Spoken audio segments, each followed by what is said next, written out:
Baik, kita mulai saja ya, sambil menunggu temannya yang masuk juga. Suara saya bisa terdengar nggak? Terdengar, Pak. Terdengar, Pak.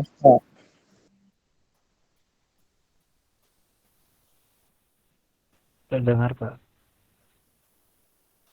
Ya, oke. Saya ini lagi. Kalau misalnya ada yang kurang jelas atau kurang terdengar, tolong dikasih tahu aja di chat ataupun langsung berbicara. Oke, di pertemuan ke-8 ini kita mulai saja. Assalamualaikum warahmatullahi wabarakatuh. Selamat siang semuanya. Kita bertemu lagi di pertemuan yang Siang, ke-8. Ya, selamat siang. Di pertemuan ke-8 ini ada beberapa yang nanti akan saya sampaikan juga terkait dengan UTS dan lain sebagainya di akhir pertemuan. Untuk absensinya juga kita coba untuk isi kehadiran nanti di akhir pertemuan saja. Di pertemuan ke-8 ini kita tidak ada praktikum terlebih dahulu. Jadi penekanannya di sini lebih ke konsep dan juga teori-teori dasar yang nanti akan kita lakukan dalam beberapa minggu ke depan terkait dengan pembuatan aplikasi tugas besar, bagaimana penyampaian tema yang diinginkan, terus kelompoknya kayak gimana, nanti akan disampaikan di akhir pertemuan juga. Jadi sekalian ya, mengenai UTS-nya, mengenai tugas besar, serta mengenai kehadiran nanti di akhir, di menit-menit akhir pertemuan kali ini. Pada dasarnya di sini yang akan dipaparkan yaitu terkait dengan arsitektur dari sistem yang memang diharuskan untuk diimplementasi di tugas besar kalian. Seperti yang sudah kita ketahui di awal pertemuan, bahwa memang di mata kuliah ini ada yang namanya tugas besar. Tugas besar tersebut porsinya paling besar persentasenya penilaiannya dibandingkan dengan persentase poin penilaian yang lain. Tugas besar di sini namanya juga tugas besar dilakukan secara berkelompok. Jadi memang bobotnya bukan untuk perorangan, tetapi untuk kelompok. Jadi silakan bertukar pikiran, silakan saling bekerja sama untuk memberikan nilai yang terbaik serta hasil yang bagus di tugas besarnya masing-masing. Yang disampaikan di pertemuan 8 ini berkaitan dengan arsitekturnya, yaitu client server seperti apa. Ini mengingatkan kembali saja, karena pada dasarnya kalian juga sudah tidak terlalu asing dengan istilah seperti ini. Sudah dipaparkan secara rinci di mata kuliah jaringan, terus misalnya di mata kuliah mungkin pemrograman yang lain juga gitu. Bahkan ada yang sudah mengimplementasikan arsitektur dari si client servernya itu sendiri. Cuma di sini penekanannya lebih ke mengingatkan kembali sekaligus memberikan sebuah konsep bersama bahwa client server itu konsepnya seperti ini, gitu. Misalnya seperti A, kita sepakati A dulu, gitu. Jadi jangan sampai ada miskomunikasi ketika pelaporan tugas besarnya ternyata oh ini masih belum client server, kenapa kok enggak client server? Nah, jangan sampai ada miskomunikasi seperti itu. Jadi kalau misalnya ada yang masih belum dimengerti atau maksud dari client server itu kayak gimana, boleh ditanyakan sebebas-bebasnya di pertemuan kali ini agar tidak terjadi miskomunikasi di akhir. Terus berkaitan dengan pertukaran data dan lain sebagainya, kita juga harus mengetahui formatting dari data yang digunakan untuk pertukaran data antar platform tersebut. Yaitu salah satunya di sini yang menggunakan formatting dengan menggunakan JSON. Ada beberapa mahasiswa juga yang pasti sudah berinteraksi dengan format data tersebut. Jadi ini juga sekaligus mengenalkan kembali, mengingatkan kembali, sekaligus kalau misalnya ada yang belum tahu ya coba diperdalam lagi, lebih jelas lagi seperti apa pembahasan untuk formatting data yang digunakan untuk komunikasi multi-server, bukan multi-server, multi-platform, yaitu JSON. Terus ada yang namanya API. API ini sebetulnya outputnya itu ya JSON itu sendiri. Jadi API ini merupakan sebuah bahasa pemrograman tersendiri yang biasanya digunakan untuk penyedia service layanan yang dibutuhkan oleh klien, yang outputnya itu dia akan melakukan encoding ataupun decoding dari si JSON yang dikirimkan ataupun yang nanti akan diterima oleh klien. Jadi sebetulnya API ini fungsinya adalah penyedia layanan output datanya, yaitu berupa format JSON yang agak bisa dibaca di beberapa server beberapa klien yang mungkin saja platformnya bisa berbeda. Terus mengenai database juga kita harus mengetahui bagaimana cara arsitekturnya yang kayak gimana, terus letak dari database-nya itu sendiri kayak gimana, kaitannya dengan API JSON dan itu seperti apa, dan bagaimana pendekatan database untuk client server itu sendiri.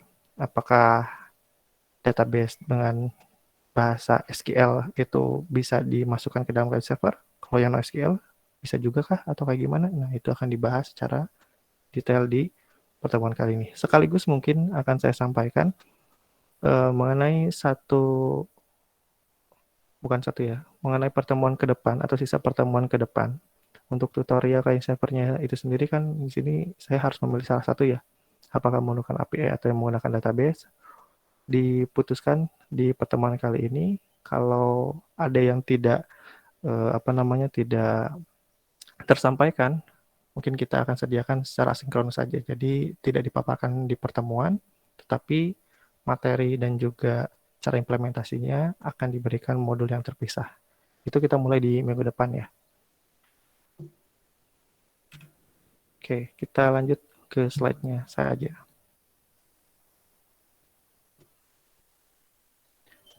Nah, yang pertama di sini client server. Kalian pasti tidak terlalu asing dengan yang namanya istilah client dan juga server. Atau mungkin kalau bahasa di industrinya yang lebih ngetrennya itu ada bagian front end dan juga ada bagian back end. Padahal kalau misalnya ngomongin back end itu ya tidak hanya ngomongin server, tetapi API juga dia masuknya ke back end gitu. Karena terpisah ya kalau ngomongin server itu kalau di industri itu luas. Contoh misalnya untuk yang server, di situ terlibatnya ada bagian back-end, ada bagian sistem administrator, dan juga mungkin ada bagian networking engineering juga masuk ke ranah sana. Cuma di sini yang lebih generalnya lagi, itu berkaitan dengan klien dan juga server. Sama juga sih sebetulnya untuk klien, di sini juga dipaparkannya secara general. Jadi ngomonginnya nggak ngomongin operating system apa, nggak ngomongin jenis platformnya apa. Kalau misalnya memang dia bersifat front end, entah itu bahasa pemrogramannya apa, terus dia device-nya jenisnya apa, itu ya bisa dikatakan dia ya tetap dimasukkan kategori client. Karena dia fungsinya adalah merequest data atau meminta data yang disediakan oleh server. Jadi ngomongin client server di sini, ini erat kaitannya dengan arsitektur jaringan atau networking yang akan diterapkan oleh ya product owner-nya lah atau istilahnya yang punya pemikiran untuk membuat si aplikasinya. Kita akan menerapkan ini dan wajib untuk tugas besarnya bersifat client server, di mana ada sisi klien yang terpisah dan juga ada sisi server yang memang nggak satu ini ya nggak satu kita nyebutnya apa yang nggak satu device yang sama, jadi bisa dibedakan mana sisi server mana sisi klien. Kalau ngomongin klien ya tentu saja itu adalah mobile app-nya yang kita pelajari di mata kuliah ini. Cuma jangan khawatir untuk ngomongin servernya juga di sini ya uh, ada beberapa pilihan. Kalau misalnya kalian menggunakan pendekatan yang API, berarti ya memang kalian harus ekstra menggunakan bahasa pemrograman penyedia atau pembuat API-nya. Karena kalau misalnya menggunakan Flutter sendiri itu saya rasa kurang bagus gitu ya, dan bahkan mungkin ada cenderung ya kurang tepat. Biasanya ada bahasa pemrograman sendiri yang biasanya digunakan untuk penyedia layanan API. Misalnya kayak PHP atau misalnya menggunakan JavaScript. Nah, kayak gitu juga biasanya digunakan untuk bahasa sisi backend atau bagian si pembuatan API-nya. Nah, secara sederhananya di sini klien itu tidak bisa menyimpan data. Jadi datanya terpusat, disimpan di dalam server, dan untuk mengaksesnya, klien tersebut akan terkoneksi dengan jaringan cloud, atau di sini dalam bentuk internet. Jadi si klien tersebut secara data, memang mayoritas datanya disimpan di server, klien ini hanya merequest saja. Kelebihannya, pertama datanya terpusat. kekurangannya ya setiap device ini ya harus meminta data ke servernya dulu. Kalau servernya down, ya tentu saja kliennya tidak bisa melakukan akses atau melakukan fungsional apapun. Jadi ada kelemahan, ada kekurangannya. Maka dari itu kalau misalnya di industri, orang yang bekerja untuk memastikan layanan server tetap berjalan dengan baik, itu salah satunya misalnya di bagian sistem administrator, yang dia memantau terus memonitoring kinerja servernya seperti apa, pastikan ketika user mengakses itu ya semuanya bisa berfungsi normal. Kalau misalnya ada yang tidak normal, ya harus segera di-up lagi. Jangan sampai down-nya terlalu lama. Kurang lebih seperti itu sih gambaran umum atau garis besarnya. Kalau ngomongin eh, secara teoritisnya ya di situ bisa dilihat kata kuncinya ya yang ditebalkan bahwa yang dinamakan server itu ya fokusnya adalah memprovide layanan yang dibutuhkan oleh si klien. Jadi klien itu membutuhkan layanan, server itu ya dia menyediakan layanannya. Layanan itu berupa apa? Ya banyak, untuk mengakses data terbaru atau login. Mungkin bisa seperti itu ya, loginnya koneksi ke server dulu, mengecek apakah datanya memang sesuai atau belum. Terus untuk melihat status, atau mungkin bisa berinteraksi antar klien juga, bisa jadi membutuhkan yang namanya server.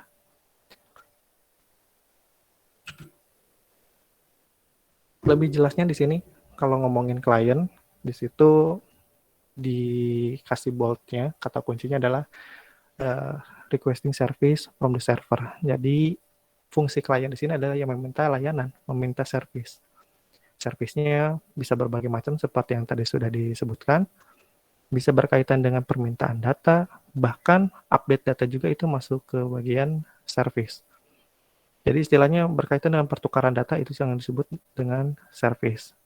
Dan tentu saja server akan terus berinteraksi dengan request yang diminta oleh klien. Jadi memang tugas server hanya sebagai penyedia aja.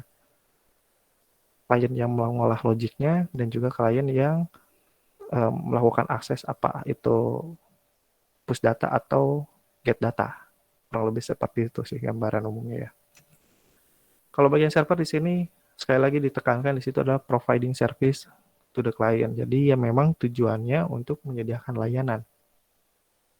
Memastikan datanya ada, aman, dan juga bisa diakses kapan saja di mana saja. Itu fungsi dari si server itu sendiri. Untuk jenisnya sebetulnya ngomongin server di zaman sekarang itu eh, pada dasarnya dibagi menjadi dua ya. Ada yang sifatnya itu dedicated server. Dedicated server di sini berkaitan dengan hardware-nya memang dibuild sendiri, terus dirakit sendiri, terus baru dikoneksikan ke jaringan cloud atau ke jaringan global gitu ya, ke internet maksudnya. Jadi kita tahu di mana letak si servernya. Cuma kalau dengan pendekatan yang pertama itu, yang saya sebut konvensional, saat ini biasanya kelemahannya itu dari budget dana yang dikeluarkan. Karena mungkin kalian boleh searching dari sekarang kayak gitu untuk komputer server itu atau hardware-nya yang dibutuhkannya itu apa saja jumlahnya berapa dan juga ya harganya yang dikeluarkannya juga berapa gitu. Biasanya sih lumayan mahal ya dibandingkan dengan kita menyewa yang pendekatan kedua menggunakan cloud server. Cloud server juga sebetulnya dibagi menjadi dua lagi. Ada yang dalam tanda petik disebut semi dedicated server ya. Saya nyebutnya semi karena apa? Karena ya kita nggak tahu sebetulnya letaknya di mana. Tapi bisa dipastikan kata penyedia layanan servernya itu ya dia bilang bahwa ini komputer beneran. Jadi kita bisa meremote atau melakukan konfigurasi. Cuma secara fisik ya kita nggak tahu dia di mana gitu. Itu ya sebutnya cloud dedicated server mungkin ya ada yang seperti itu. Uh, Kalau yang berikutnya lagi atau yang satunya lagi yaitu dia dikatakan sebagai uh, sharing server. Nah ada yang sifatnya sharing server. Jadi sharing server itu ya kita menyewanya bukan satu komputer uh, secara utuh, berbagi dengan beberapa pengguna lainnya dan tentu saja secara bahasa atau bukan bahasa secara aksesnya juga ya agak lebih terbatas. Kalau yang paling mahal yang mana? Yang paling mahal yang awal tadi. yang konvensional yang kita benar-benar ngerakit sendiri, terus bikin server fisiknya sendiri yang kita sentuh. Nah, itu yang paling mahal. Kalau yang di bawahnya ya mungkin yang cloud dedicated servernya. Kalau yang paling murah ya di bawahnya lagi yang kayak tadi yang sharing server seperti itu.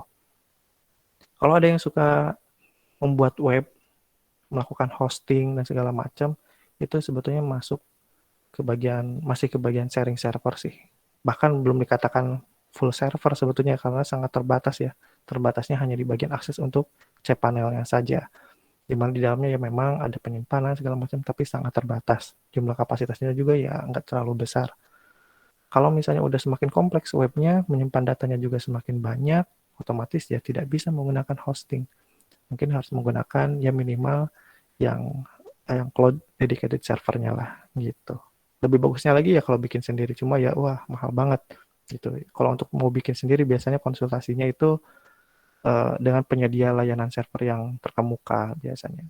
Karena kalau ngomongin server jangan sampai uangnya udah mahal, udah keluar, tapi malah hasil yang dihasilkan oleh servernya itu sendiri kurang optimal. Itu banyak kejadian, makanya kalau misalnya pengen bikin bangun si server sendiri, biasanya sih langsung aja ke penyedia layanan yang memang khusus server seperti kayak HP, kayak gitu ya. Itu ada IBM, tinggal konsultasi aja nanti mereka bisa menyediakan gitu. Dari perangkat mulai hardware-nya, konfigurasinya, dan segala macamnya. Jadi kita tinggal menggunakan atau tinggal melakukan setup saja. Ya, mereka memang layanannya di situ, jadi mereka lebih tahu mengenai bagaimana cara pembangunan server yang baik dan benar. Entah itu dari ruangannya, yang harus suhunya seperti apa, range kelembabannya kayak gimana, terus jaringan terkoneksinya juga harus kayak gimana. Mereka sih biasanya lebih ini ya, lebih lebih lebih tepat dan lebih paham. Kita sebetulnya bisa sendiri, cuma ya kebanyakan kalau yang sudah mencoba atau yang coba nyari-nyari gimana pembuatan server yang dedicated itu, biasanya sih mereka nggak cuma menyediakan penjualan barang aja, tetapi menawarkan layanannya juga gitu.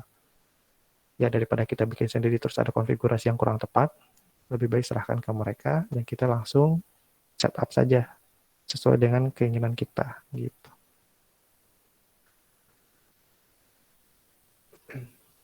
Keuntungan dari networking client server itu sendiri, yang pertama di situ bisa dilihat ada centralize-nya.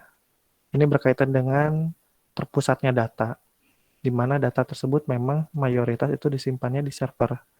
Jadi kalau ngomongin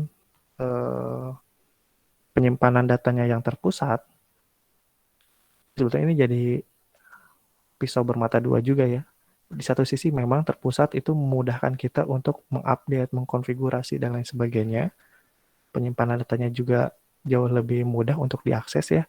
Tetapi kalau dari kekurangannya ya sangat bergantung sekali ke availability dari si servernya. Jadi kalau misalnya servernya itu ya down atau istilahnya tidak berfungsi, ya semuanya juga langsung tidak berfungsi instan pada saat itu juga. Ini asumsinya kalau memang servernya tunggal ya. Maka dari itu kalau misalnya aplikasinya sudah besar, itu servernya itu tidak mungkin tunggal. Minimal ya ada beberapa server alternatif lain jika satunya down bisa dialihkan ke server yang lain. Terus misalnya untuk kebutuhan backup, di backup juga ke server backupnya. Ada juga misalnya yang namanya mirroring server untuk copy data seperti itu ya. Kalau misalnya terjadi perubahan data atau ingin upgrade data. Biasanya sih proses yang kayak gitu dilakukannya di jam-jam yang memang tidak tidak padat untuk bukan pengunjung untuk pengguna kliennya. Misalnya tengah malam atau dimulai dari jam 12 malam sampai jam 1 malam, seperti itu. Jadi memang dibutuhkan waktu untuk konfigurasi atau perubahan server itu, dan kalau bisa ya dalam waktu yang cepat dan tidak digunakan ketika waktu normal untuk sisi kliennya gitu. Jadi ya kebanyakan memang orang yang suka bermain di server ini ya mainnya malam-malam gitu. Asumsinya ya tidak terlalu banyak traffic yang sedang berlangsung. Terus yang berikutnya di sini ada security atau dari segi keamanan. Ini sebetulnya berkaitan dengan centralized juga sih. Jadi karena semuanya terpusat, jadi secara administrasi untuk konfigurasi di segala macamnya juga itu jauh lebih mudah. Kita bisa lebih mematangkan keamanannya itu ya terpusat. Kalau misalnya ada yang pernah atau mungkin tertarik untuk penggunaan AWS misalnya ya, di situ kan ada konfigurasi juga untuk cloud servernya. Ada setup yang diperlukan. Nah, di situ jauh lebih mudah sih. Kita tinggal konfigurasi di sana, semuanya udah uh, bisa lebih cepat diterapkan dan tentu saja bisa langsung dirasakan efeknya atau dampaknya ke sisi klien dalam waktu yang cepat. Terus ngomongin performance juga di sini, ini sebetulnya berkaitan dengan tergantung ininya ya, tergantung dari jenis klien servernya. Seperti yang tadi sudah disampaikan, kalau misalnya yang sifatnya dedicated server itu biasanya ya kecepatan dan lain sebagainya ya jauh lebih cepat karena kita kan dengan lebih mudah untuk mengkonfigurasinya. Contoh misalnya untuk uh, download data, misalnya itu agak dikecilkan sedikit bandwidth-nya. Kalau misalnya untuk yang streaming mungkin bisa diprioritaskan, untuk membaca juga bisa diprioritaskan. Jadi tergantung konfigurasi yang kita inginkan. Bisa kita batasi akses-akses di setiap protokol atau di setiap fitur tertentu yang akan mengakses si server tersebut. Ini jelas sangat penting ya. Uh, Misalnya untuk download data itu kan biasanya satu download itu ya tergantung dari filenya ya. Kalau misalnya filenya jumlahnya besar, ya langkah lebih baiknya agak dikurangin saja aksesnya. Jangan sampai kalau ada yang orang download, malah yang lain nggak bisa ngakses untuk browsingnya. Nah, itu kan bisa jadi bermasalah tuh, gara-gara 5 orang download berbarengan, terus yang lain nggak bisa ngakses proses sama sekali. Nah, itu kan berbahaya. Jadi lebih baik dikurangin untuk bandwidth atau kecepatan untuk downloadnya, sehingga yang lain masih bisa nyaman untuk mengakses fitur-fitur selain download gitu. Kalau misalnya tujuannya untuk melakukan streaming data, misalnya ya gitu, ya itu diprioritaskan. Mungkin yang lainnya bisa diturunkan. Itu kelebihan dari dedicated server karena kita ya, ini baik yang cloud maupun yang fisik ya, karena kita bisa mengkonfigurasi secara luasa. Kalau misalnya yang sharing ya kita apa adanya aja. Kalau untuk yang sharing mah ya kita terima apa adanya dan itu batasannya ketika kita sudah mengetahui ya kita harus upgrade dari segi arsitekturnya juga. Jangan dipaksakan. Kalau misalnya kita tidak upgrade ya udah eh, bakalan kejadian terus-menerus aja seperti itu. Dan itu bukan di logiknya juga sih sebenarnya. Kalau memang arsitekturnya salah ya. Kalau misalnya logiknya mau dioptimasi atau kayak gimana juga tetap aja. Itu nggak akan terlalu berpengaruh. Jadi kita harus tahu mana penyebab dari uh, kurang optimalnya suatu sistem. Lihat dulu apakah memang di logiknya atau jangan-jangan di arsitekturnya. Merubah arsitektur networking itu nggak mudah, nggak cepat, nggak secepat dari perubahan code kayak fixing debug kayak gitu, enggak. Karena kita harus membutuhkan waktu untuk migrasi dan diharuskan waktu untuk migrasi atau perubahan itu juga harus dalam waktu yang relatif cepat, nggak terlalu lama. Tentu saja juga diperhitungkan yang namanya optimasi dengan jaringan yang baru. Pastikan kalau jaringan yang baru tersebut jauh lebih bagus dibandingkan dengan jaringan yang sebelumnya atau arsitektur sebelumnya. Gitu. Ngomongin scalability, ngomongin masalah perluasan atau uh, apa ya bahasa Indonesianya? Uh, yang intinya inilah ya semakin mengembangkan dari segi arsitekturnya. Kalau misalnya udah bersifat client server nih, sebetulnya ya uh, kita bisa mengupgrade, bisa melakukan uh, pengembangan yang lebih besar lagi sesuai dengan kebutuhan kita. Karena kalau berbicara mengenai klien, kita mungkin ya harus bisa mempertimbangkan kapan atau ada kemungkinan nggak ini kliennya akan terus berkembang. Berkembang itu dalam artian jumlahnya banyak, aksesnya juga semakin banyak. Uh, Mungkin dari segi waktu aksesnya juga kadang-kadang itu juga jadi bahan pertimbangan. Apakah ini perlu untuk dikembangkan lebih lanjut lagi arsitekturnya atau bisa tetap menggunakan yang sudah ada. Jadi kita bisa meningkatkan uh, jumlah daya tampungnya, terus jumlah aksesnya. Bahkan ada beberapa juga yang solusinya itu bisa dipisah-pisah. Seperti ininya, jadi kita coba analogikan sedikit dari contoh kasus. Ini saya kurang tahu ya lebih tepatnya ya, saya cuma mengasumsikan saja. Menebak aja lah maksudnya. Contoh misalnya ketika kita mengakses aplikasi Gojek, nah pada awalnya kan Gojek itu memang berfungsi untuk penyedia layanan antar jemput kendaraan beroda 2. Memang fungsi utamanya dulu pas awalnya Gojek itu seperti itu. Tetapi semakin berkembangnya ke sini, nah dia mencoba untuk ranah atau fitur yang lain. Jadi tidak hanya antar jemput manusia saja, tetapi juga mulai untuk mengantar makanan, bahkan sampai ke pembayaran juga. Kalau sekarang sih yang terbaru ya dia udah mulai terintegrasi dengan Tokopedia ya, nah seperti itu.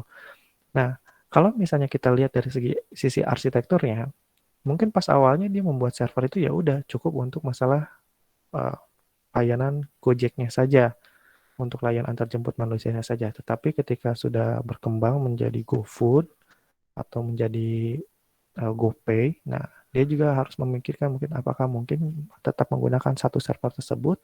Ya pasti kalau dilihat dari ketiga layanan tersebut masing-masing udah bisa berdiri sendiri. GoFood udah bisa memiliki proses bisnis yang tersendiri dengan proses bisnis yang semakin berkembang. Ada layanan mitra, ada layanan untuk order makanannya, itemnya, seterusnya. Itu udah kayak uh, ini ya, yang terintegrasi dengan Gojek juga udah kayak mulai proses bisnis yang agak berbeda, yang terpisah. Jadi kalau dari segi arsitektur ya alangkah lebih baiknya sebelum semuanya uh, stuck di server yang seadanya yang itu aja ya harus dikembangkan. Apabila perlu mungkin ya dipisahkan lagi. Satu server untuk Gojeknya, yang satu untuk GoFood-nya, yang satu mungkin untuk payment-nya atau GoPay-nya seperti itu. Karena kalau digabungin ya rusak satu rusak semua gitu. Mungkin kalau misalnya udah dipisah ya mungkin mengakses Gojeknya nggak bisa tetapi GoPay-nya masih tetap berjalan. Nah, cuma dilihat dari segi bisnisnya sepertinya mereka ingin satu app atau satu aplikasi untuk semua proses bisnis yang berbeda tersebut. Jadi ya intinya ingin tersentral juga. Nggak ingin dipisah-pisah, nggak ada aplikasi GoFood, nggak ada aplikasi GoPay. Ya mungkin kedepannya ya kalau semakin luas ya bisa jadi terpisah. Seperti itulah ya gambarannya. Jadi yang namanya bisnis di dunia IT itu ya kita juga harus melihat jangka panjang ke depannya. Apakah itu akan ada peningkatan atau segala macam. Kalau misalnya ada peningkatan ya gunakan arsitektur yang memang fleksibel juga untuk dikembangkan.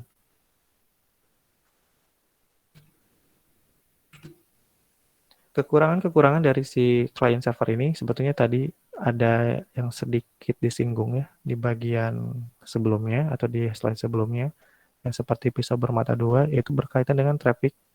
Jadi ngomongin traffic ya kita juga harus tahu mengenai jumlah klien yang mengakses request ke server kita. Kalau misalnya dari waktu ke waktu itu ternyata semakin banyak servernya sudah tidak memadai dan sudah tidak ini ya kita harus segera mengupgrade-nya atau segera membuatkan pengembangan arsitektur sistemnya, arsitektur jaringannya, sorry maksud saya seperti itu. Jadi kalau mau ngomongin traffic ini biasanya ini yang kadang-kadang miss nih. Traffic itu ya jadi salah satu hal yang sangat sangat penting untuk dipertimbangkan ketika kita membangun client server. Mungkin ketika kita berinteraksi dengan 100 klien itu ya biasa-biasa aja. Tetapi kalau misalnya kliennya terus berkembang, udah jadi 1000, mengakses dalam waktu yang berbarengan, ya servernya tidak bisa merespon atau tidak bisa melakukan hal tersebut, ya udah. Jadinya mungkin ya akhirnya down gitu ya. Mungkin ini mohon maaf juga kalau misalnya saya memberikan contoh case-nya, ya mungkin ini terjadi juga salah satunya di e-learning kita nih. Gitu. Secara normal mungkin biasa aja gitu. Tetapi ketika mulai di waktu-waktu tertentu, ketika ada beberapa kelas yang dimulai berbarengan di jam tertentu, barengan gitu ya, set gitu. Mungkin tiba-tiba langsung down atau segala macam. Nah, ini kan kita harus melihat juga nih, apakah memang dari segi servernya yang tidak mendukung. Kalau memang servernya yang mendukung, mungkin ada beberapa logic yang harus dibuatkan antrian dulu atau seperti apa. Ada banyak faktor. Tapi kalau misalnya memang servernya tidak memadai, contohnya misalnya ya prosesor yang digunakan di servernya itu memang tidak terlalu bagus gitu ya. Ya kita harus ganti atau harus kita upgrade. Karena ya prosesor untuk server dengan prosesor untuk klien biasa yang kalian di rumah atau di laptop kalian itu sangat berbeda. Jadi peruntukannya berbeda. Terus poin yang kedua di sini berkaitan dengan ya sama aja sih sebenarnya ini. Kalau misalnya servernya down, ya udah nanti kliennya juga ya tidak bisa melakukan request apapun. Kalau poin yang ketiga di sini ini mengenai spesifikasi hardware-nya itu sendiri. Jadi ya kita memang harus menempatkan spesifikasi server yang sesuai dengan kebutuhan kita gitu. Karena kalau ngomongin bukan komputer, ngomongin server itu ya eh, ada beberapa hardware yang tidak mendukung saja atau hardware yang sudah tidak tepat aja ya udah gitu. Jadi istilahnya kita harus upgrade lagi atau kalau enggak ya kita nggak bisa menggunakan yang itu. Jangan sampai salah pilih lah istilahnya kayak gitu. Karena kalau ngomongin server itu ya benar-benar sangat eh, sangat ini ya apa kita nyebutnya tuh pilih-pilih si server teh gitu. Bukan kita yang milih-milih, justru servernya yang milih-milih layanan seperti apa yang tepatnya yang bisa dia support. Karena kalau kita misalnya komunikasi dengan konsultan server, misalnya di bagian IBM atau kayak gitu, kita ditanya dulu pas di awalnya, ini kebutuhan servernya untuk apa? Untuk layanan kayak gimana? Apakah layanan menggunakan seperti kayak Gojek yang kayak gitu, atau misalnya untuk penyimpanan biasa, yang diaksesnya juga ya paling via browser biasa atau tidak terlalu membutuhkan request yang terus-menerus yang intens gitu. Kalau misalnya kayak gitu, mungkin dia bisa merekomendasikan, oh server ini cukup. Tapi kalau misalnya, oh itu tidak cukup, harus menggunakan server yang ini. Nah, kelebihan kita kalau misalnya melakukan konsultasi dengan mereka yang memang penyedia layanan server itu, ya kita diberitahu komputer atau spesifikasi server apa yang paling tepat untuk sistem kita.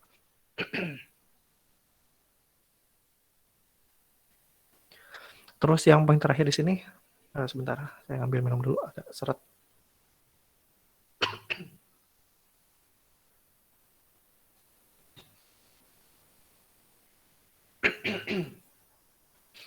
Oke, dilanjutkan dengan poin yang terakhir di sini, di bagian kekurangan atau hal-hal yang dianggap menjadi permasalahan ke depan jika kita menerapkan client server ini, yang tadi ini berkaitan dengan resource-nya. Contohnya gini, kalau misalnya kita menyimpan, katakanlah ada file A, sederhananya misalnya file PDF aja di sisi server.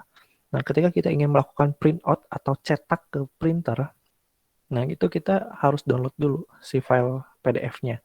Jadi kita nggak bisa langsung uh, langsung auto print.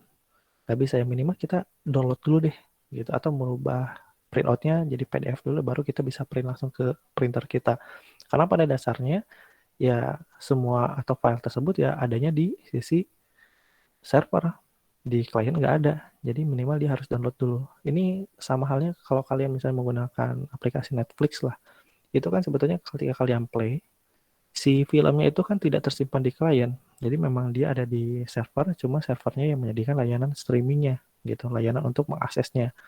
Ya bisa dikatakan ya kita kayak nge-stream atau nge-download data sesuai dengan film yang sedang diputar gitu. Jadi istilahnya ya pasti kalau dari kuota yang dikeluarkan itu ya pasti akan terjadi terus-terusan ketika kita menerapkan client server. Nggak bisa kita download langsung udah selesai, nggak bisa. Karena tetap ada fokus untuk bukan kekurangan ya, kesinkronan data. Jadi tujuan client server ini memang ada data yang diakses dengan versi yang sama oleh beberapa klien yang berbeda. Jadi tujuannya adalah kesinkronan data. Jangan sampai gini ya, kalau misalnya kalian menerapkan sistem yang sistem jual beli gitu, di aplikasi si A itu ngelihat oh barangnya masih tersedia, terus si B tiba-tiba dia mencet untuk beli. Nah, ketika si A mau beli, itu masih bisa membeli barang tersebut. Padahal kan harusnya kalau barangnya udah dibeli si B, ya si A udah nggak bisa ngebeli karena barangnya udah tidak tersedia. Nah, kalau udah menggunakan client server ya itu harusnya udah bisa otomatis terbaca, oh ini si A udah nggak bisa lagi, atau mungkin lebih real time lagi ya. Langsung ketika tanpa mencet tombol apapun juga ya udah tahu ada keterangan barang sudah habis gitu. Sederhananya seperti itulah. Jangan sampai si A dan si B beli, tapi ternyata barangnya cuma satu. Jadi ya kita mau ngejualnya ke siapa nih? Ke si A apa si B? Nah itu kan itu istilahnya ada ketidaksinkronan data. Nah tujuan client server ini tujuannya yaitu membuat semua data sinkron. Kalau si A bikin status di media sosialnya, terus si B ngelihat statusnya sama yang dituliskan oleh si A. Jadi nggak ngelihat status yang berbeda gitu, atau mungkin melihatnya si B cuma status yang 2 jam yang ke belakang gitu, enggak yang terbaru. Nah, uh, fokus utamanya adalah sinkronisasi data atau semua klien mendapatkan keterbaruan data yang sama.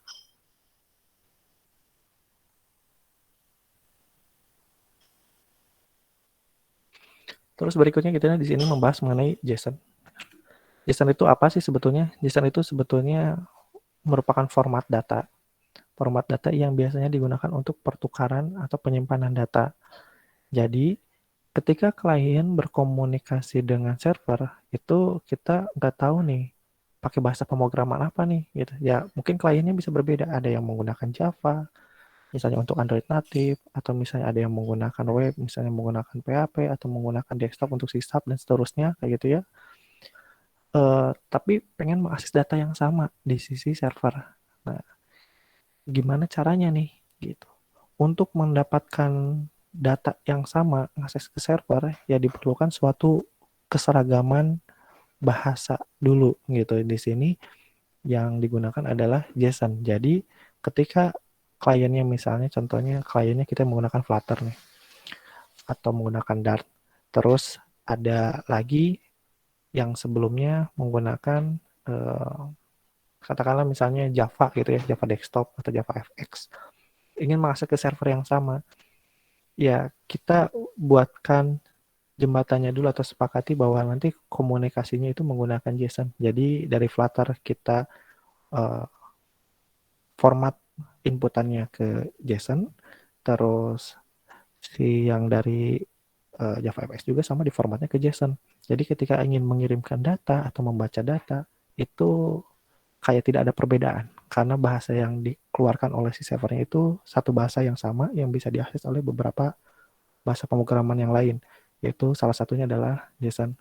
Ya singkatnya bisa dikatakan bahasa pemersatu lah untuk platform yang berbeda atau untuk device yang berbeda gitu. Sebelumnya ngomongin JSON ini bukan bahasa yang baru. Dulunya pernah ada yang namanya XML. Jadi kalau ngomongin XML dan JSON pada ya pada awalnya itu yang populer itu justru XML. JSON ini agak sedikit kurang populer lah.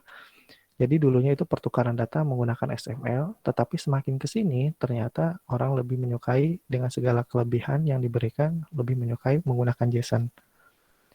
Nah, oleh karena itu untuk tahun 2021-2022 kalau misalnya bermain dengan REST API segala macam pasti sandingannya dengan formatting JSON. Jadi gak ada salahnya kalian coba untuk berinteraksi bagaimana cara dapat data dari format JSON yang disediakan oleh server. Jadi kalau ngomongin server itu ya dia outputnya pasti JSON aja udah gitu. Kalau kita mau ngirim ke database-nya atau ke servernya, ya kita juga yang mengirimnya dalam bentuk JSON. Nanti si API yang akan mengolahnya menjadi query. Begitu juga sebaliknya. Intinya kalian coba untuk terbiasalah membaca mengenai formatting JSON itu sendiri. Karena di industri ini ya masih banyak digunakan. Ngomongin strukturnya, ini salah satu contoh struktur yang ada di JSON itu sendiri. Eh, di sini ada, ya mungkin familiarnya kayak gini ya, ada kurung kurawal buka sebagai pembuka dan ada kurung kurawal tutup sebagai penutup. Terus di sini ada kayak string ya. Emang di sini pasti string semua karena ini yang namanya key atau istilahnya ya nama datanya apa. Terus ada titik dua dan baru di sini adalah value-nya. Value-nya ini tidak semuanya harus string ya. Ada boolean bisa, terus ada number bisa, bisa juga array, bahkan objek juga bisa.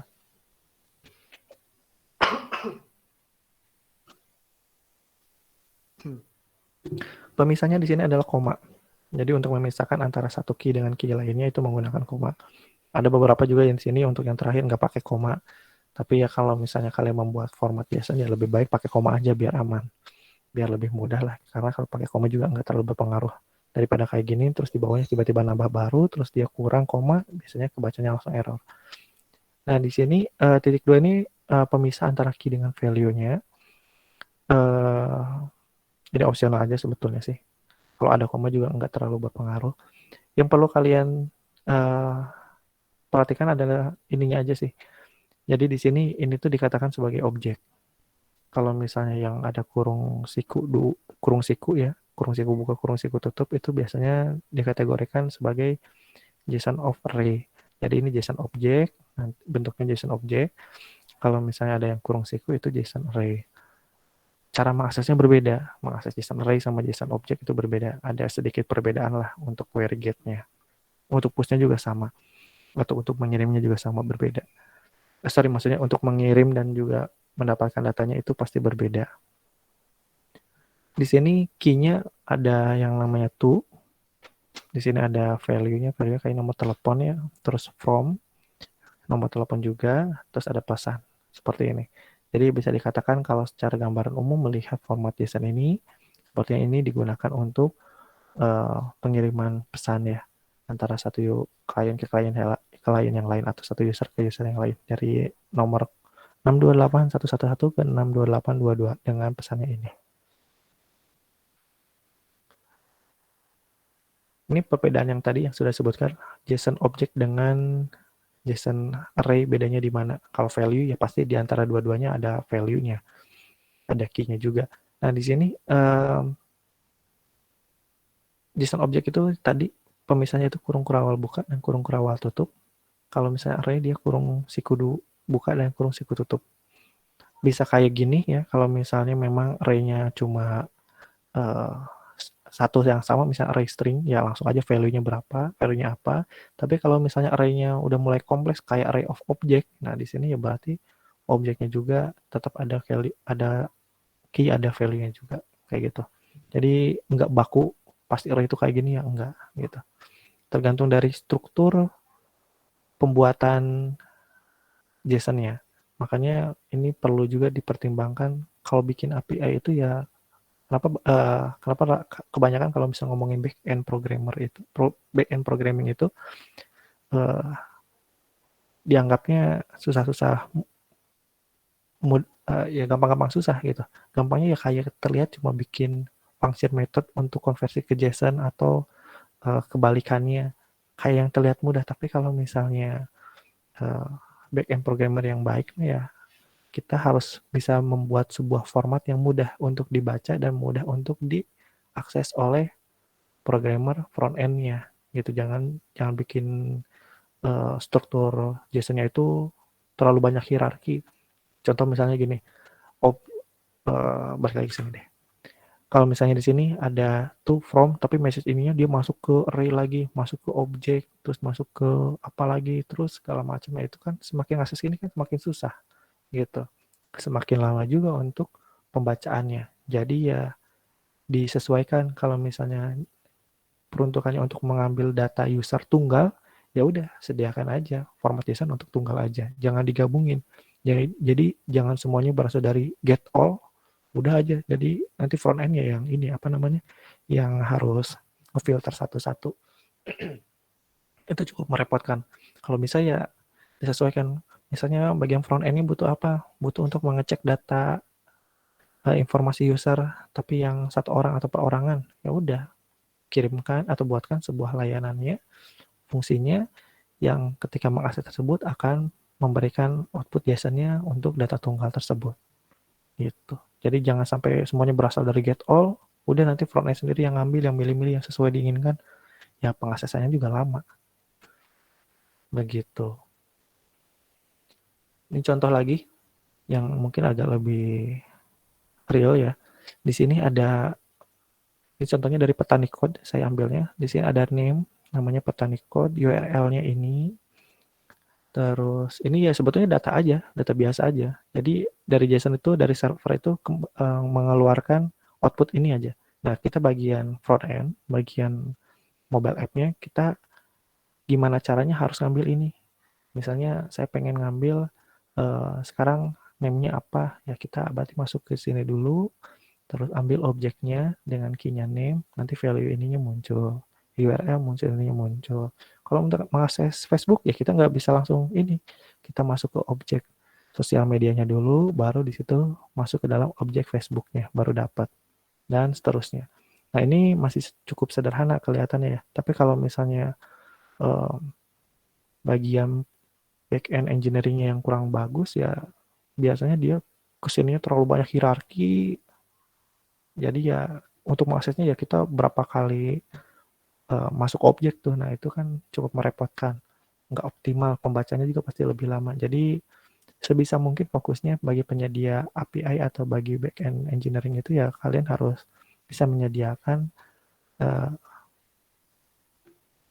API atau service JSON-nya itu ya seoptimal mungkin. Kalau misalnya untuk get user aja berarti kan harus ada get user tunggal, get user all, atau get user per kategori, atau get user per name, atau kayak gimana. Nah, itu harus ini nih ya, harus dioptimalkan.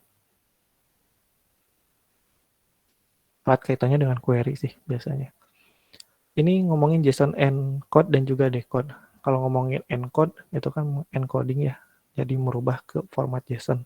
Nah, di sini caranya ya bisa dikatakan ya kayak gini nih. Kalau misalnya di Flutter atau di Dart, misalnya contoh ada data model person, di sini ada stringnya name dan juga age-nya, ini konstruktornya.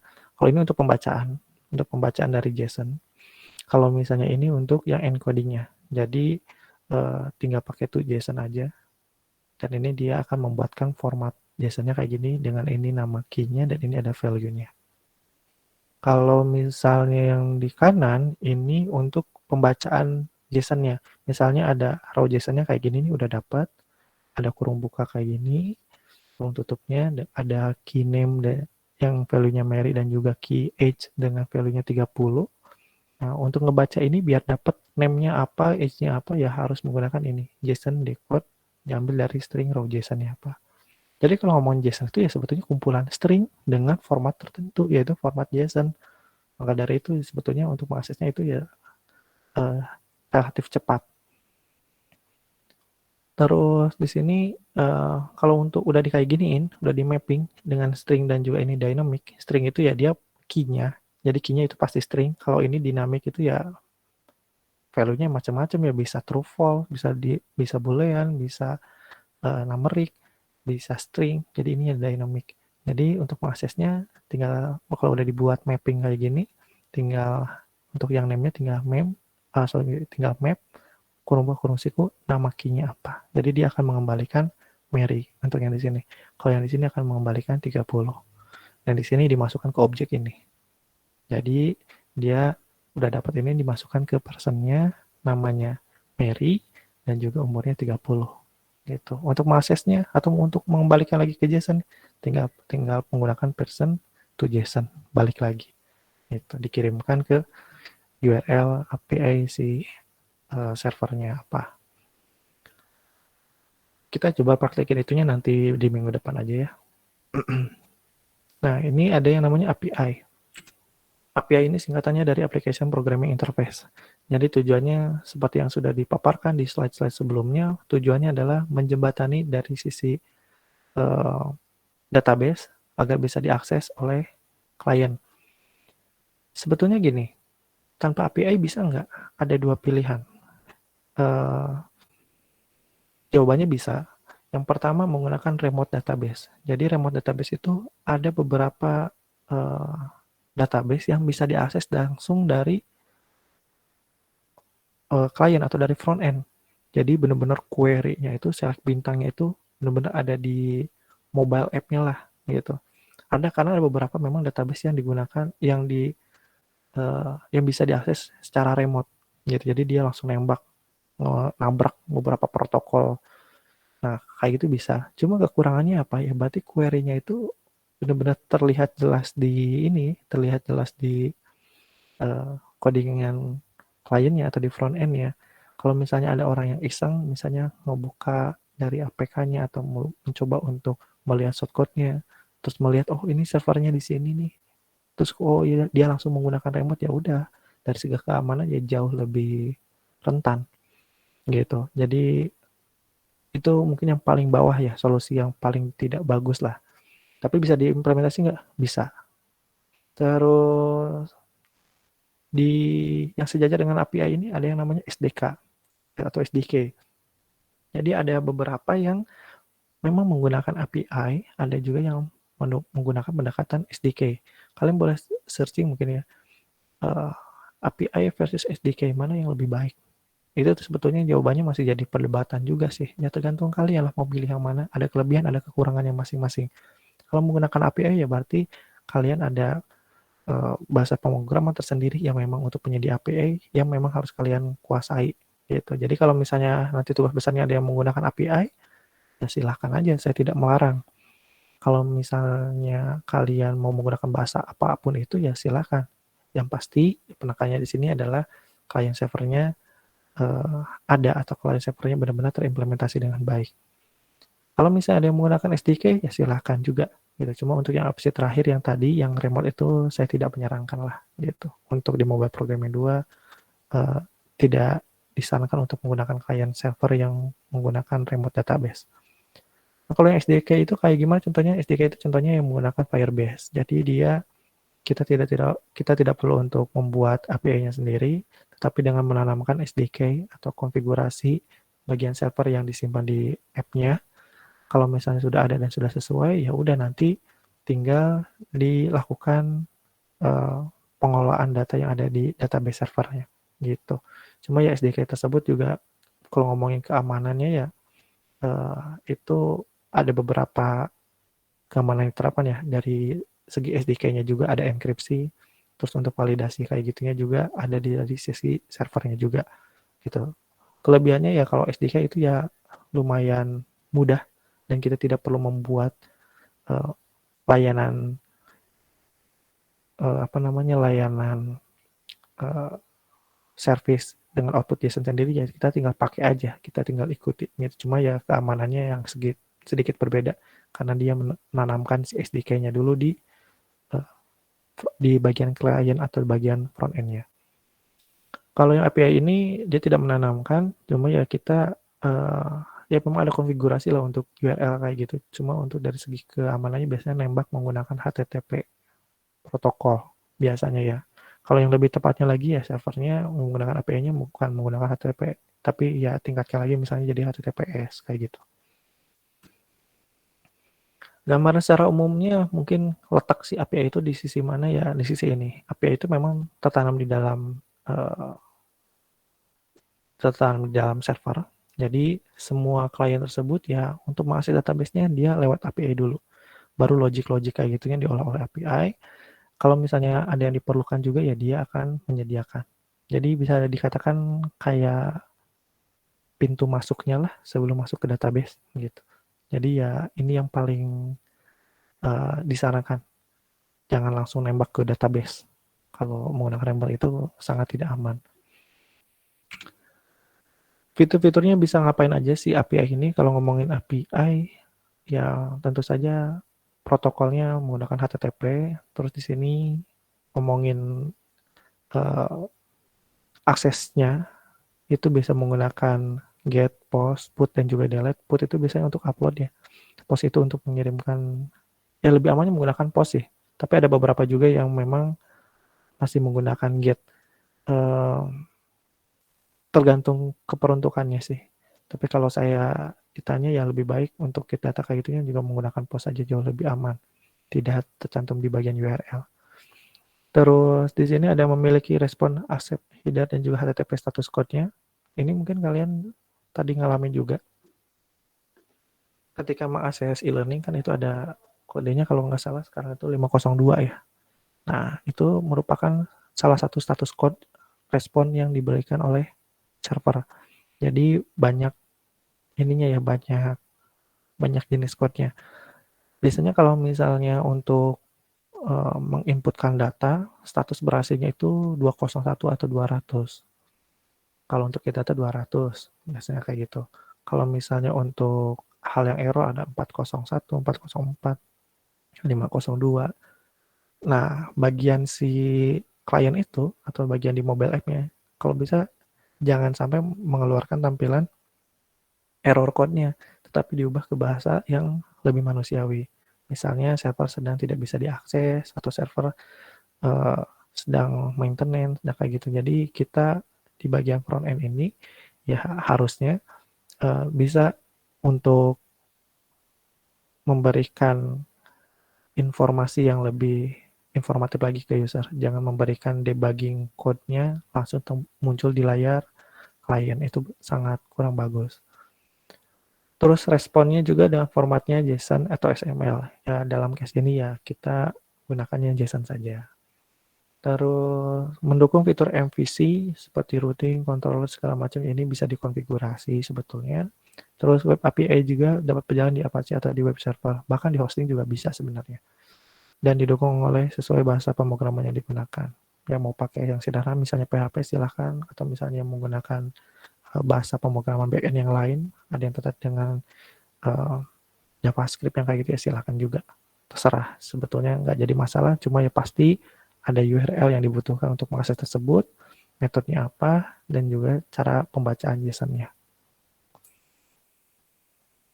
Terus berikutnya yang dibahas di sini adalah database client server. Kita harus mengenal dulu jenis-jenis database yang bisa digunakan untuk client server. Nah, di sini kan kenapa ngomongin client server tapi kok tetap ada share preference? Mungkin masih ada yang ingat share preference ini biasanya digunakan untuk penyimpanan data lokal yang disimpan dan khusus biasanya untuk Android native. Kalau di Flutter ini gimana? Masih bisa menggunakan share preference nggak? Jawabannya masih bisa. Bahkan ini juga bisa diterapkan untuk yang di iOS. Meskipun kalau di iOS itu dia memiliki ini sendiri ya, yang namanya user info kalau tidak salah. Tetapi share preference ini metodenya masih bisa digunakan untuk Android dan juga iOS di hybrid Flutter. Jadi tidak terlalu masalah. Kenapa kok ngomongin database client server tetapi kita tetap ada penyimpanan lokal?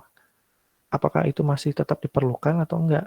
Jawabannya bisa iya, bisa enggak. Tergantung dengan alur bisnis aplikasi kalian atau proses bisnis aplikasi kalian. Contohnya gini, kalau misalnya kalian membuat aplikasi yang membutuhkan login setiap saat, ya kalian mungkin nggak perlu nih menggunakan share preference, karena kan loginnya harus terkoneksi ke server kan ya, untuk validasinya. Tapi kalau misalnya kalian ingin membuat suatu aplikasi, tapi aplikasinya itu ya kalau udah sekali login, ya udah ketika buka ya udah masuk, itu nggak usah login lagi.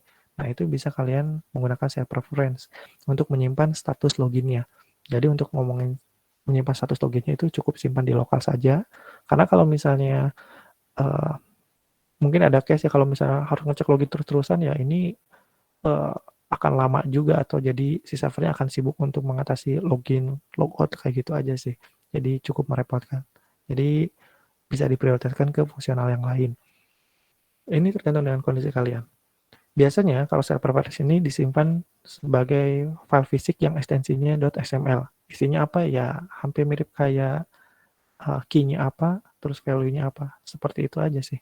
Dan ini bukan database ya sebenarnya. Ini lebih penyimpanan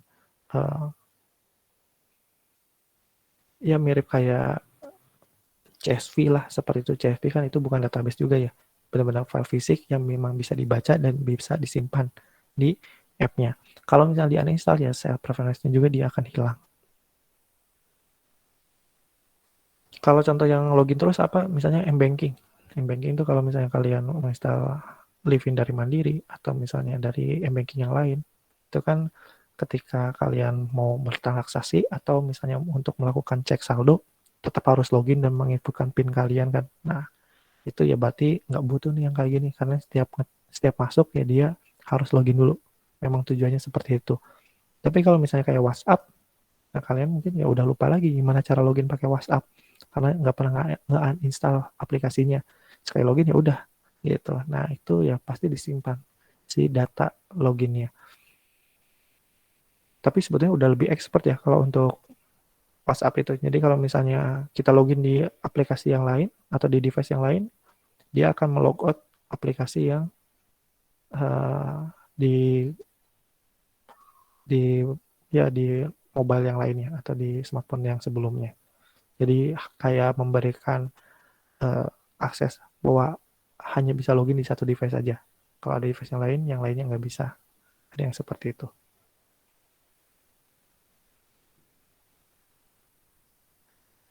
Terus kalau ngomongin dari tipe-tipe database, ya kita juga harus mengenal ada yang namanya SQL language dan juga NoSQL language. Nah, kalau ngomongin SQL dan NoSQL, kalian mungkin lebih familiar dengan yang SQL ya. Karena memang di sini digunakan untuk tipe database yang sifatnya relasional. Ada keterkaitan antar datanya, ada keterkaitan antara tabelnya. Jadi, memang kalau ngomongin di database itu, ya secara dasarnya kita harus kuat relasionalnya dulu.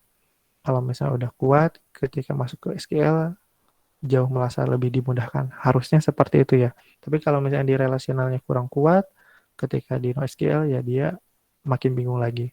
Jadi di sini kalau ngomongin database client server yang sekarang sedang berkembang, yaitu bisa keduanya.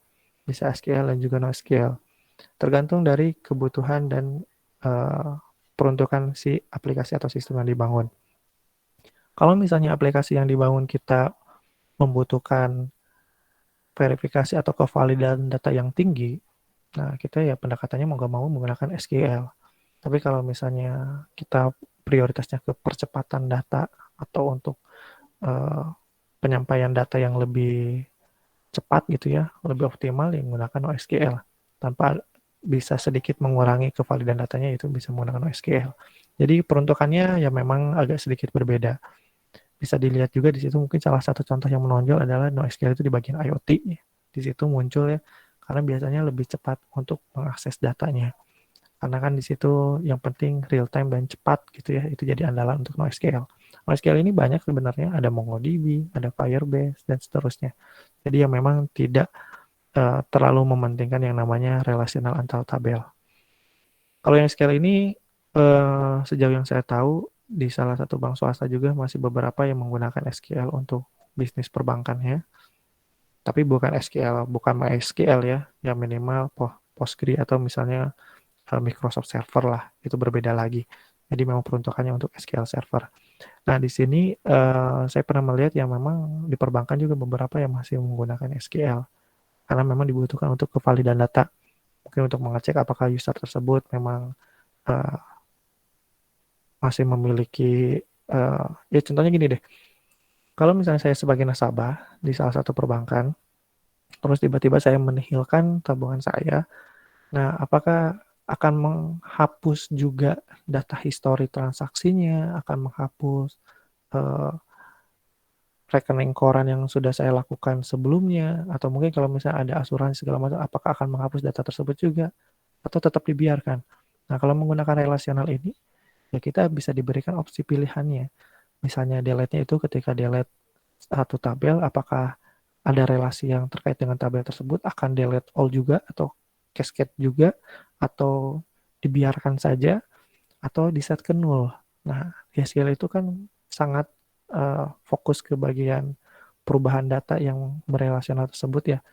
Jadi dibutuhkan kevalidan dan dibutuhkan untuk pengecekan ulang. Logika normalnya sih kalau misalnya saya tadi case-nya ingin menihilkan atau ingin keluar tidak akan menabung lagi di bank tersebut, ya harusnya histori-histori transaksi saya tetap harus ada. Jangan ikut kehapus. Karena mungkin itu akan jadi bahan evaluasi dari segi keuangan di bank tersebut. Jadi kalau usernya udah ke delete, ya historinya jangan dulu. Karena itu tetap berpengaruh terhadap histori transaksi secara globalnya gitu. Kalau misalnya kehapus ya dia tiba-tiba kehapus juga, datanya tiba-tiba hilang. Itu kan berbahaya ya, kurang pas, kurang sesuai.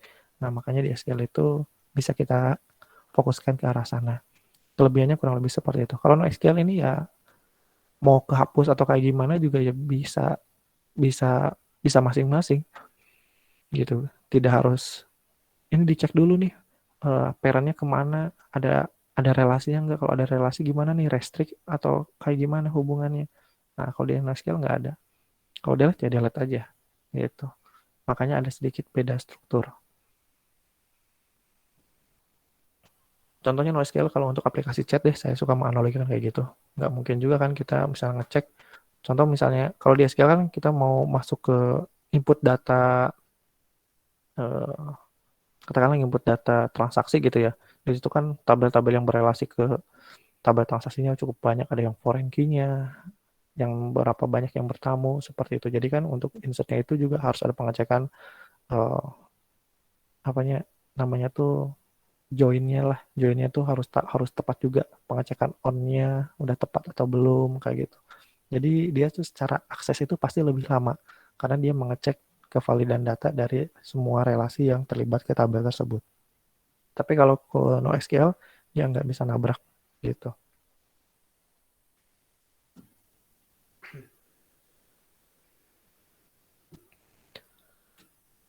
Perbedaan dari strukturnya bisa dilihat di sini. Untuk SQL database itu bisa dilihat di tabel yang di sebelah kiri.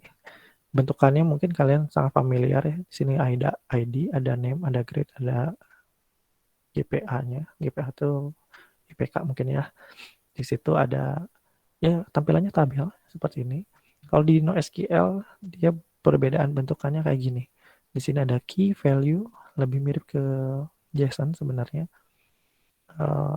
ID-nya apa, terus di sini namanya siapa. Terus kalau misalnya berbentuk yang dokumen, kalau di Firebase ini menggunakan Firestore, ada collection istilahnya, ada collection sama ada dokumen. Nah, dia dibentuknya kayak gitu. Jadi biasanya disusun dari user, ID-nya apa, dan kalau dilihat dari tampilan ininya ya jadinya kayak gini. Dia agak bisa bisa dibuat terpisah. Misalnya name-nya terpisah, khusus ID untuk name-nya aja, terus kolomnya juga kayak gini. Ada sedikit perubahan lah, ada sedikit perubahan. Ada sedikit perbedaan dalam sudut pandang perancangannya. Ini beberapa contoh konversi, bukan beberapa ya, salah satu contoh konversi dari yang SQL ke Firebase. Tapi ini Firebase-nya menggunakan yang real time, belum menggunakan yang Firestore. Jadi sebetulnya hampir 11-12 lah. Cuma kalau yang real time ini agak terbatas untuk proses pencariannya. Masih kurang bagus. Jadi kalaupun kita menggunakan Firebase, sangat disarankan menggunakan yang Firestore saja dibandingkan dengan yang real time database. Sebetulnya kalau ngomongin real time dengan yang Firestore itu ya sama aja, real time juga. Cuma berbeda mekanismenya aja. Kalau misalnya yang di real time itu benar-benar ketika di-download itu ya raw JSON-nya tuh langsung aja dapat gitu. Agak terbatas ketika datanya udah besar, pencarian kayak gitunya agak susah. Tapi kalau yang Firestore udah jauh lebih baik. Contohnya di sini ada kelas, terus ada enrollment dan juga ada student. Ya di sini ada tabel student, tabel kelas, dan enrollment. Kalau di SQL kan ya kayak gini ya. Ada yang bertamu dulu, di sini enrollment-nya jadi primary key. Bertamu dari si student ID-nya, ini jadi primary key-nya, bertamu ke sini, dan juga ini untuk kelas ID-nya juga jadi foreign key. Kayak gitulah ya. Kalau misalnya diubah, dikonversi ke NoSQL, ya dia jadinya kayak gini. Kelas enrollment-nya langsung di sininya ada kelasnya apa, namanya siapa aja, untuk kelas biologi, untuk matematika siapa aja. Terus di sini juga ada kelas lagi yang terpisah khusus untuk data kelasnya aja, berisi deskripsi, ID dan seterusnya. Ada student enrollment-nya juga di sini ngasih tahu si Alfian itu ngambil mata pelajaran apa aja. Terus di sini untuk data studentnya terpisah, Alfian detailnya apa. Itu jadi agak sedikit berbeda ya, agak sedikit berbeda.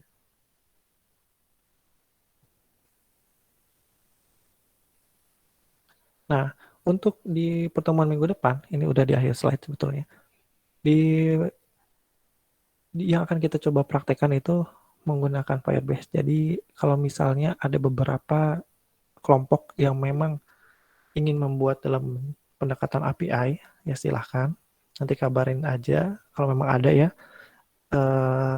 Akan saya sediakan tutorialnya dalam bentuk yang asinkronus, tidak disampaikan secara perkuliahan gitu, karena waktunya sangat terbatas ya. Nggak mungkin satu pertemuan saya untuk keduanya, karena prosesnya itu biasanya cukup lama, jadi mungkin akan saya sampaikan secara asinkronus saja. Apa yang harus kalian lakukan untuk pertemuan minggu depan? Pertama, di sini buatlah sebuah project di Firebase dulu. Kalian kunjungi situs tersebut, terus buat satu project aja dulu deh. Terus kalian coba bermain atau coba iseng-iseng ngelihat ada yang namanya Fire Storage, ada Firestore, ada juga yang namanya database real time-nya. Nah, kalian ada autentifikasi juga. Kalian silakan bermain di situ. Jadi minggu depan kalian udah memiliki akun project tersebut. Dan ini masih gratis. Jadi untuk pembelajaran ya kita gunakan yang gratis saja dulu. Baru misalnya kalau untuk industri atau untuk bisnis, ya pasti ada beberapa pengembangan yang harus dilakukan. Karena kalau untuk yang gratis itu saya rasa sih karena trafficnya pasti cukup normal gitu ya, nggak terlalu banyak, nggak terlalu besar. Saya rasa sih masih bisa kalian gunakan selama perkuliahan. Tapi kalau misalnya udah mulai bisnis, nah karena si Firebase itu ngebacanya traffic ya. Kalau trafficnya udah mulai padat segala macam, harus beralih ke sewa jadinya. Nah, bikin project dulu ke link consolefirebase.com. Pakai akun Google kalian aja masing-masing. Kalau misalnya udah nggak dipakai bisa dihapus juga, nggak terlalu jadi masalah. Dan untuk poin yang kedua di sini saya rasa masih belum relevan ya dengan yang sekarang. Jadi tidak perlu harus progresnya tugas besarnya ke GitHub-nya dulu, tapi buat dulu aja kelompoknya. Buat dulu kelompok maksimal 6 orang, minimal 5 orang. Jadi silakan buat kelompok dengan jumlah tersebut. Kasih tahu saya apakah mau saya bagikan atau kalian yang bagi sendiri. Kalau kalian bagi sendiri, titip pesan saya, jangan sampai ada satu kelompok yang ngumpul di sana semua, dan sehingga mengakibatkan ada satu kelompok yang dirasa dalam tanda petik butuh perhatian lebih gitu ya. Jadi malah ngumpul ke satu kelompok yang sama. Jadi kalau bisa sih pemerataannya ada. Itu sih titip pesan saya kalau misalnya kalian ingin bagi sendiri. Kalau misalnya yang saya bagikan, ya udah berarti saya bagikan random aja, untung-untungan, sangat sangat random sekali lah. Alangkah lebih baiknya ya kalian coba pikirkan, terutama KM-nya nanti kabari saya mau kayak gimana. Saya tunggu untuk waktu keputusan mau bagi kelompoknya mandiri atau enggak sampai hari Kamis pagi lah ya. Karena targetnya minggu ini atau sebelum minggu depan dimulai, saya udah mendapatkan fix data kelompok yang sudah siap beserta tema yang akan diangkat. Tema yang diangkat kalau misalnya belum terlalu fix ya, mau bikin apa segala macam di kelompoknya, ya seadanya dulu aja. Mungkin saya bisa berikan lagi kesempatan di minggu depan, kalau misalnya ada yang mau berubah atau melakukan perubahan ya masih diizinkan. Tapi kalau minggu depannya lagi, saya langsung kunci gitu. Jadi intinya jangan terlalu lama memikirkan temanya, mau bikin apa segala macam. Silakan aja kalau udah dibagi kelompok, tukar pikiran di situ. Mau bikin apa, terus pengennya kemana, terus arahnya seperti apa, pembagiannya kayak gimana. Silakan kalian bertukar pikiran. Karena di sini tugasnya besar dan peruntukannya untuk kelompok. Justru di situ kalian silakan bekerja sama dengan baik. Di minggu-minggu berikutnya setelah pemberian materi, saya juga akan menyediakan untuk sesi konsultasi. Jadi barangkali ada kelompok yang ingin bertukar pikiran mengenai tema yang akan diangkat, terus laporan progresnya kayak gimana, saya sudah bisa menyediakan waktu. Jadi silakan kalian, kalau sudah dibentuk kelompoknya, bisa segera untuk melakukan aksi yang tercepat atau aksi yang bisa dilakukan terlebih dahulu. Gitu. Oke. Itu yang harus kalian lakukan dan berkaitan dengan tugas besar seperti itu yang bisa saya sampaikan kali ini. Kalau berkaitan dengan UTS, Untuk saat ini mohon maaf belum bisa saya berikan nilai secara menyeluruh ya, masih beberapa orang yang baru dinilainya. Secara gambaran umum saya melihat sih kalau dari yang teman-temannya yang sudah diperiksa, yang sudah dinilai juga di e-learning, itu saya melihat uh, dari tampilan ya, dari tampilan agak, bukan agak ya, cenderung mendekati dengan tampilan yang diinginkan. Jadi saya agak sedikit apresiasi juga, kebanyakan sih nggak ngasal ya, apalagi ada nggak ada, bukan nggak ada ya, sangat minor yang salah kirim yang kayak gitu. Cuma ya secara mayoritas selalu sudah mendekati dengan apa yang diinginkan. Untuk ada cenderung copy paste atau repackaging kayak gitu sih saya lihat, kalau kemiripan metadata ya ada beberapa, tetapi kalau untuk sampai repackage atau rename project gitu ya sampai barbar banget enggak sih gitu. Jadi ya kalian eh, cuma pesan saya kayak gini, tekankan lebih ke detail ya, yang detail-detail itu kalian harus berikan perhatian yang lebih. Contohnya misalnya di situ kan ada harga, ada warna, ada urutan. Nah, itu disesuaikan dengan soal, jangan terlalu banyak improve. Kalau memang mintanya seperti itu, ya tuliskan seperti itu, sesuai dengan diminta. Karena kalau saya asumsikan saya sebagai UI UX gitu ya, yang memberikan tampilan yang sudah saya rancang, ketika diimplementasi ternyata kok ini ada yang nggak sesuai, ya udah gitu dianggapnya kalian eh, tidak menyelesaikan dengan baik. Gitu. Dan itu juga memang salah satu penilaian juga untuk salah satu bagian yang jadikan penilaian untuk UTS kalian. Tiba-tiba angkanya kemana, value-nya kemana gitu. Padahal kan itu udah jelas, angkanya sudah disebutkan, harganya berapa, warnanya apa, terus posisinya kayak gimana, bahkan sampai copyright-nya juga sebetulnya ya itu tulisannya harus kayak gitu ya kayak gitu. Gitu. Jadi memang kemarin itu tidak diberikan ruang untuk improvement yang tidak perlu. Jadi kalau misalnya ingin ada signature segala macam ya di metadatanya sesuai dengan yang ada di soal sih gitu ya. Tujuannya memang duplikasi. Tampilan mungkin sama, tetapi kalau codingan saya rasa itu pasti jalannya berbeda. Minimal dari penempatannya atau kayak gimana. Nah, untuk yang cenderung agak sama ini saya lihat sih ya sebetulnya berjalan berfungsi dengan baik gitu ya. Tapi ketika dilihat contohnya gini, saya misalnya saya membuatnya gitu ya. Ada satu code yang ada satu file yang tidak berguna gitu atau ada satu file yang tidak berfungsi. Nah, mungkin karena ketakutan untuk merubah atau kayak gimana, jadi itu tuh sampai beruntun aja sampai ke bawahnya gitu. Jadi ternyata teman-temannya juga ya tetap aja file yang nggak berguna atau nggak ke bawah itu tetap ada. Itu kan sangat disayangkan gitu. Jadi kalian boleh rubah-rubah kayak gitu, tetapi ya kalian harus cermat juga pastikan itu file berfungsi nggak. Kalau enggak ya jangan dibawa atau hapus aja.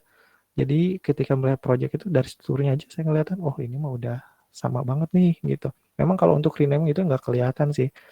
Ya, tapi kalau dari metode urutan kayak gitu kayak kayak nggak berani untuk merubah atau kayak nggak berani untuk menghapus. Itu aja sih ya.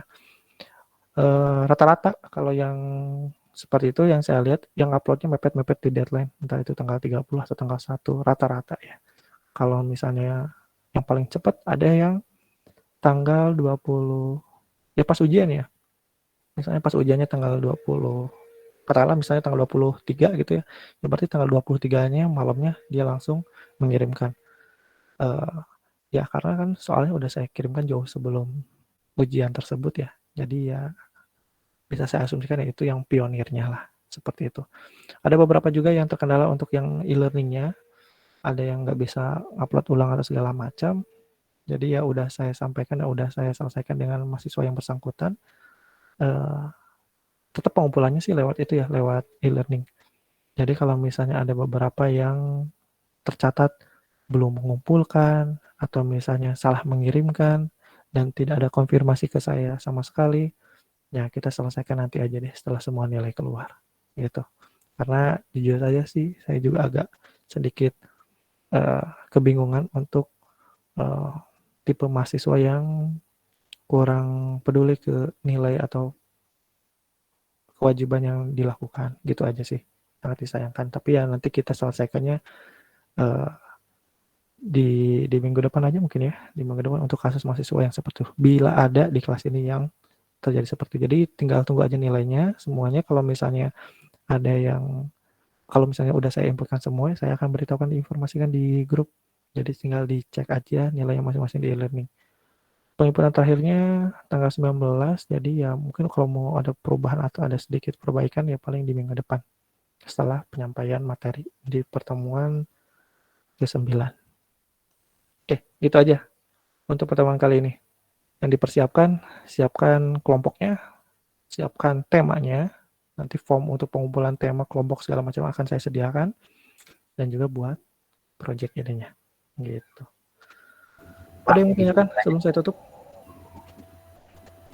Pak, izin bertanya, Pak. Oke, silakan. Enggak. Kan ini dibuat kelompok, Pak. Yang maksimal 5 orang ya? Ya. Ada yang ganjil nggak? Untuk tema yang Bapak bilang tadi kan temanya bebas. Itu tuh mengacu ke apa ya, Pak ya? Mungkin bebasnya tuh ya bebas kayak gimana dulu gitu. Oke. Terima kasih pertanyaannya bagus. Temanya bebas, tidak saya tentukan dan kalian bisa memilih. Silahkan kalian improve-nya gitu ya. Cuma dipastikannya tidak boleh ada yang sama. Contoh misalnya gini, kalian mau membuat aplikasi sosial media atau aplikasi chat sederhana, atau misalnya kalian membuat aplikasi antar jemput makanan atau apapun itulah, misalnya peminjaman buku atau misalnya apapun itu ya, nggak boleh ada yang sama, nggak boleh ada yang persis gitu ya. Kalaupun ada yang berbeda juga ya tolong dibedakan secara jelas. Jadi misalnya contoh gini, yang satu misalnya aplikasi chat misalnya, berarti ya nggak ada lagi yang boleh menggunakan aplikasi chat gitu. Jadi cukup satu aja. Kalau misalnya ada yang satu penjualan atau aplikasi pemesanan lah, aplikasi order makanan tertentu gitu ya. Misalnya contohnya minuman, yang satunya lagi makanan, itu boleh nggak? Jawabannya nggak boleh.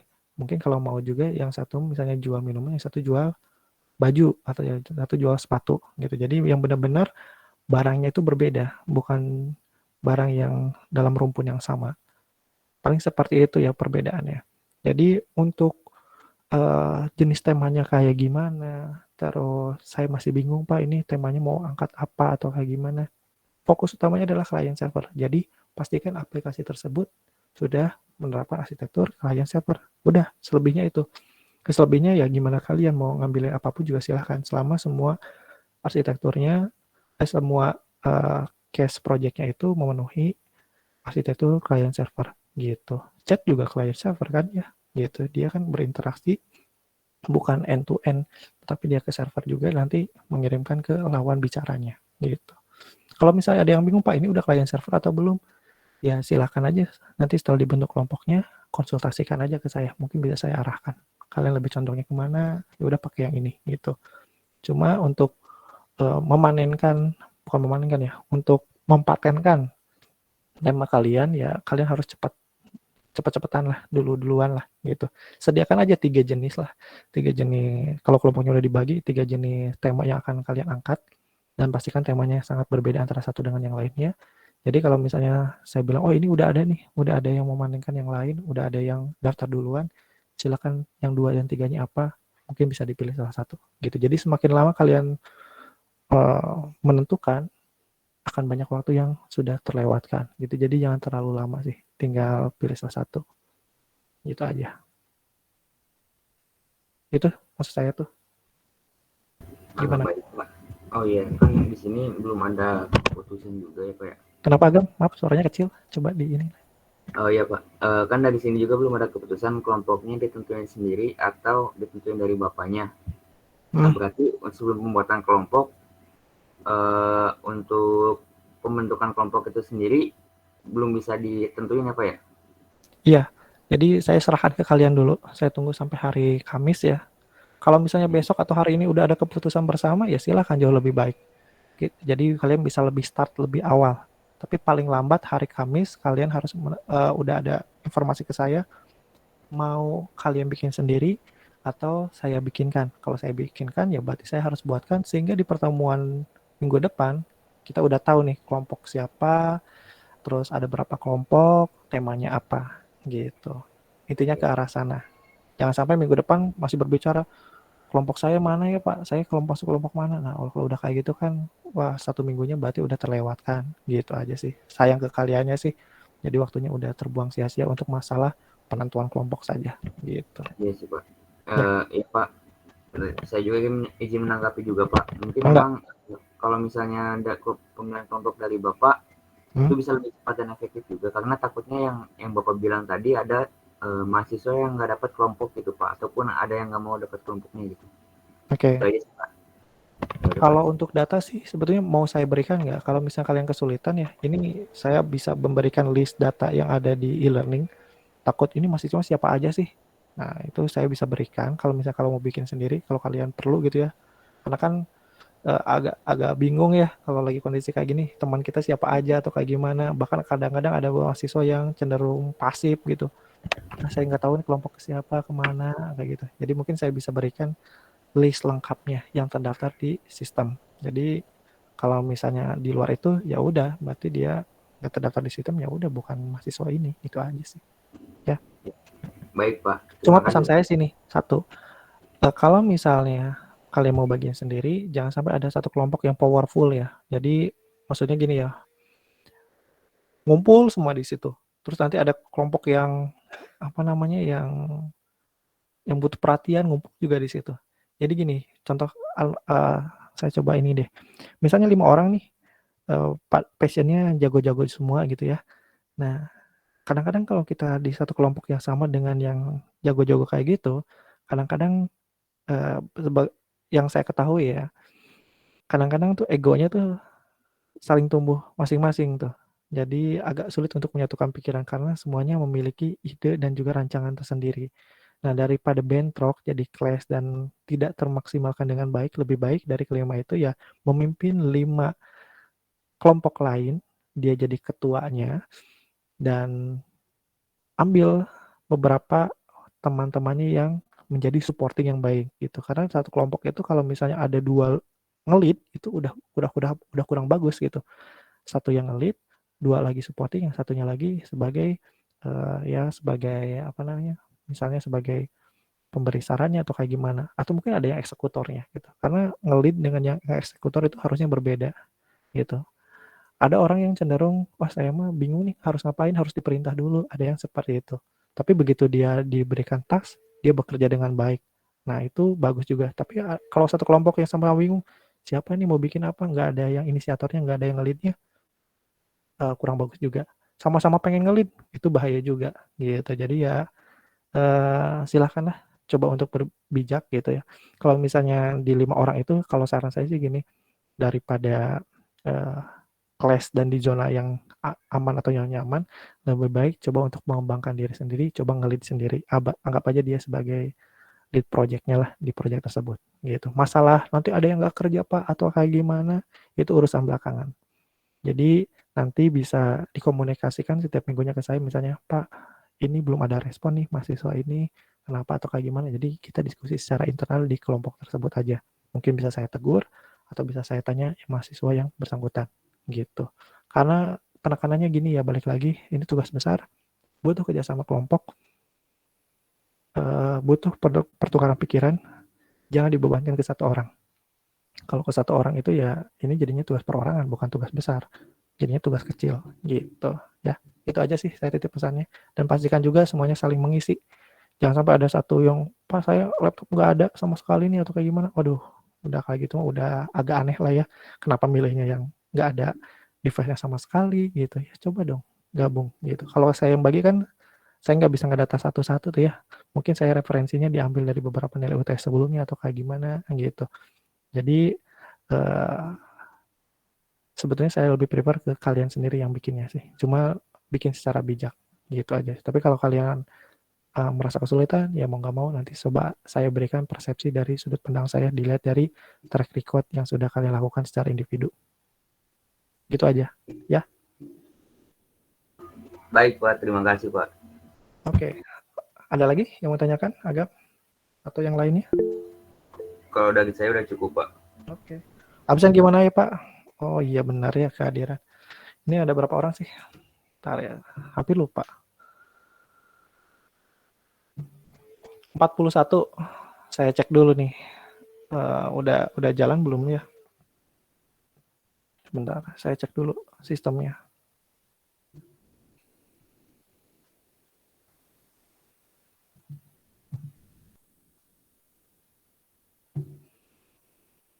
Ada 41, ada sekitar 3 orangan yang nggak hadir ya. Nah, bentar ya. Ini ada. Nah, saya share screen aja deh data kehadirannya.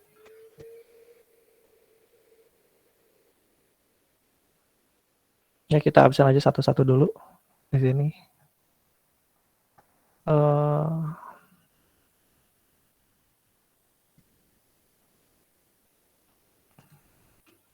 Ini saya pakai AD aja nggak apa-apa ya.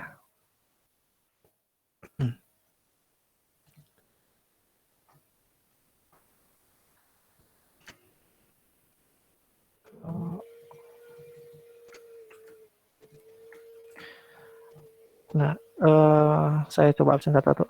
Ade, ada Ade Chandra, Hadir Pak. Aditya, Hadir Pak. Adiyat, Suhendar. Hadir Pak. Ada nggak sih? Kecil suaranya. Hadir Pak. Adian nggak ada. Hadir Pak.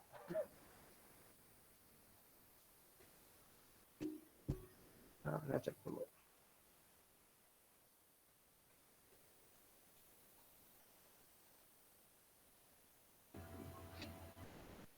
Agam ada ya? Agun, Ada Pak. Hadir Pak. Alia, Anwar. Alia, Hadir Ali, Pak. Anwar, Hadir Pak. Hadir Pak. Arif Novandi,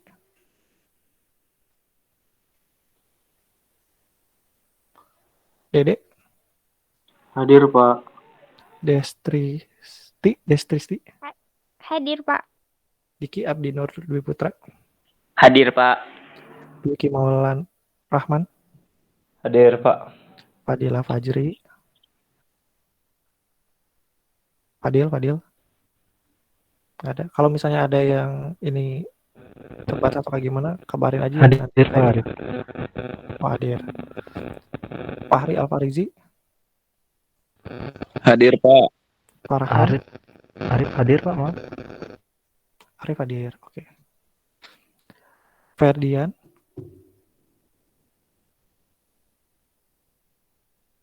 Farhan. Itu Farhan Pak di di chat chat, Pak Pak. Farhan. Hadir Pak. Oh, itu Arif ya?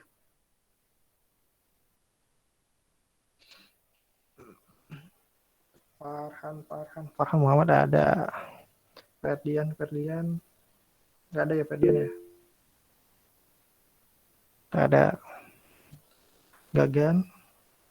Hadir Pak. Oke. Gita, Hadir Pak. Helena, Hadir Pak. Ipan, Hadir Pak. Irfan, Hadir Pak. Mary,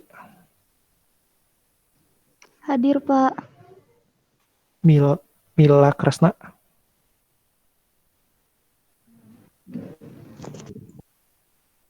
nggak ada ya. Tadi kalau misalnya hadir, suruh aja menghubungi saya hari ini juga. Mila Meliana, Hadir Pak. Muhammad Rizky Subagja, Hadir Pak. Muhammad Iqbal,